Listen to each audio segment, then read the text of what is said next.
एक बार भीष्म पितामह ने महाभारत में प्रतिज्ञा ले ली। क्या प्रतिज्ञा ली? कि या तो आज कल शाम तक गांडीवधारी अर्जुन को मार दूंगा, या भगवान कृष्ण की जो प्रतिज्ञा उन्होंने ले रखी है कि मैं पूरे महाभारत युद्ध में शस्त्र नहीं उठाऊंगा, या वो शस्त्र उठवा दूंगा। कल मेरे हाथ से अर्जुन मारा जाएगा। और हुआ क्या?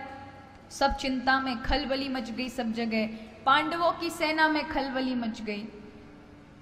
भगवान को रात को नींद नहीं आई, क्योंकि भीष्म पितामह की प्रतिज्ञा कोई साधारण प्रतिज्ञा नहीं थी कि बस बोल दिया और कुछ नहीं होने वाला है। उन्होंने जो ले लिया वो अटल है, उसे सृष्टि की ताकत भी नहीं रोक सकती, स्वयं प्रभु भी नहीं रोक सकते, क्योंकि ब्रह्मनिष्ठ संत थे वो, और भक्तों की संतों की प्रतिज्ञा को प्रभु नहीं तोड़ते।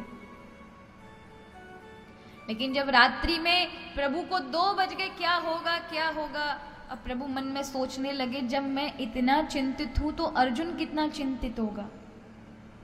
गए उसके तंबू में, देखा हमारा खर्राटे की आवाज आ रही है, वो आराम से सोए पड़े हैं। प्रभु कहने लगे, कल इसकी मौत है, घंटी लटक रही है सामने और इससे चिंता नहीं है, खर्राटे ले रहा है। प्रभु ने जगाया, तू सो रहा है, तुझे पता है कल भीष्म पितामह ने प्रतिज्ञा ले रखी है, कल तेरी जान पर बनी हुई है, तू यहाँ खर्राटे ले रहा है, उठ। प्रभु से कहता, प्रभु सोने दो ना, बहुत गहरी नींद में हूं। प्रभु ने कहा, तुझे नींद आ रही है या हमारी नींदें उड़ रही हैं?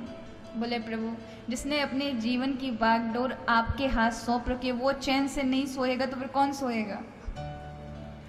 इसलिए मैंने अपने जीवन की जिम्मेदारी पूरे आपके ऊपर सौंप रखी है, आपको जो करना है कर देना, मैं तो सोऊंगा। प्रभु ने कहा, इसका कुछ नहीं होने वाला। फिर क्या हुआ? प्रभु गए द्रौपदी के पास और द्रौपदी को समझाए, तू कल विधवा हो जाएगी, इसलिए वो देखने से पहले तू मर जा। द्रौपदी अपनी चिता की अग्नि लगाने लगी और प्रभु ने हाथ पकड़ लिया, कृष्णा ऐसा ना करो, एक काम करो, तुम्हारे पति बच सकते, मेरे पीछे पीछे आओ, भीष्म पितामह के शिविर चलो। इस समय वो ध्यान में है। उन्होंने कल दुर्योधन को कहा था कि अपनी पत्नी को ब्रह्म मुहूर्त में भेज देना, मैंने ये आशीर्वाद दे दिया, सौभाग्यवती भव, तो तू नहीं मर सकता। अब प्रभु तो अंतर्यामी ना, वो हर चीज को जानते हैं। द्रौपदी को पहले ले गए महाराज, द्रौपदी को वहां शिविर में बाहर खड़े हो गए। द्रौपदी के चरणों की चरण पादुका बज रही थी, तो प्रभु ने वो भी उतार ली और अपने हाथों में लेकर कहा कि तुम जाओ अंदर। द्रौपदी गई अंदर। भीष्म पितामह भजन में थे, ये बैठी थी घूंघट डाल करके, कुछ नहीं बोली। भीष्म पितामह ने नेत्र खोले तो उन्हें लगा ये दुर्योधन की पत्नी भानुमति है।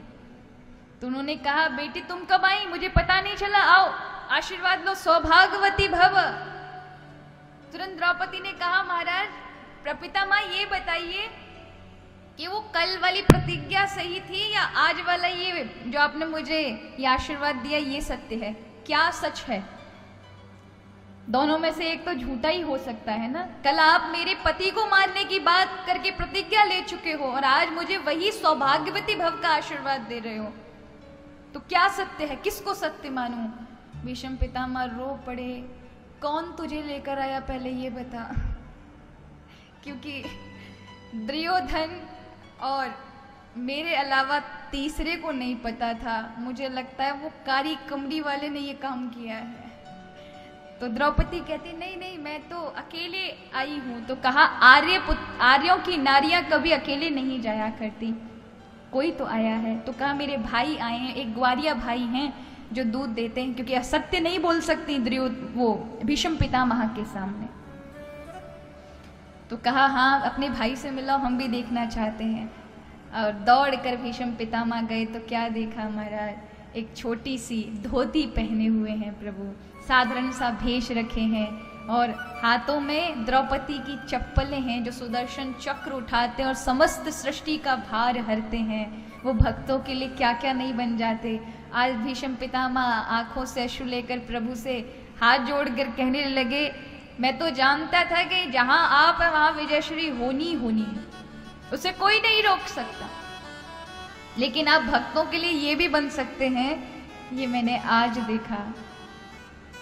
और कहते हैं मरते समय भगवान पर ही अपनी बुद्धि को समर्पित किया भीष्म पितामह ने। इतिमति रूप कल्पिता वितृष्णा भगवती सात्वत पुंग में विवुम्नि स्वसुख मुपगते क्वचित विहर तुम। हे प्रभु, ये मेरी बुद्धि को आप ले लीजिए, अपनी दासी बना लीजिए।